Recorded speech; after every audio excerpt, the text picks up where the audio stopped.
This drill is a single leg stance, band pull across at waist height. We're using this drill to work on essentially force absorption qualities, or the qualities that are going to make you land a single leg jump effectively or hold the single leg stance position effectively. We want to think in terms of the orientation of your hips and your knees and your legs on this drill.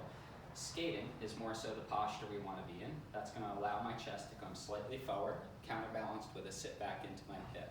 The goal there is to keep your center of mass right over the middle of your foot, rather than keep your chest very upright and punch your knee forward, or keep that knee upright and punch the chest forward itself.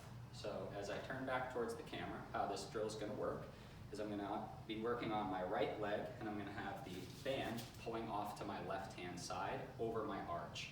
What it's going to try and do is, as you saw in the video there, pull my right leg into a valgus collapse, and I'm going to be having to fight that with some of my hip muscles and my arch muscles on this right-hand side.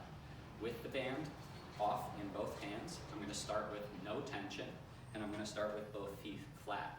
In order to get my weight centered over my front tripod foot, I'm going to use my back foot like a kickstand to pitch my shin forward and my hip back. At that point, I should start to feel some glutes, and I want to make sure my toes are staying relaxed and in contact with the ground, and I'm not wobbling one way or another with my shin. I'm then going to pull the band across to my midline, and if I'm still feeling confident, I'm going to lift my back foot up. At that moment, I'm then holding and isolating that tripod down low. If it starts to be easy, we have two options for how to challenge it.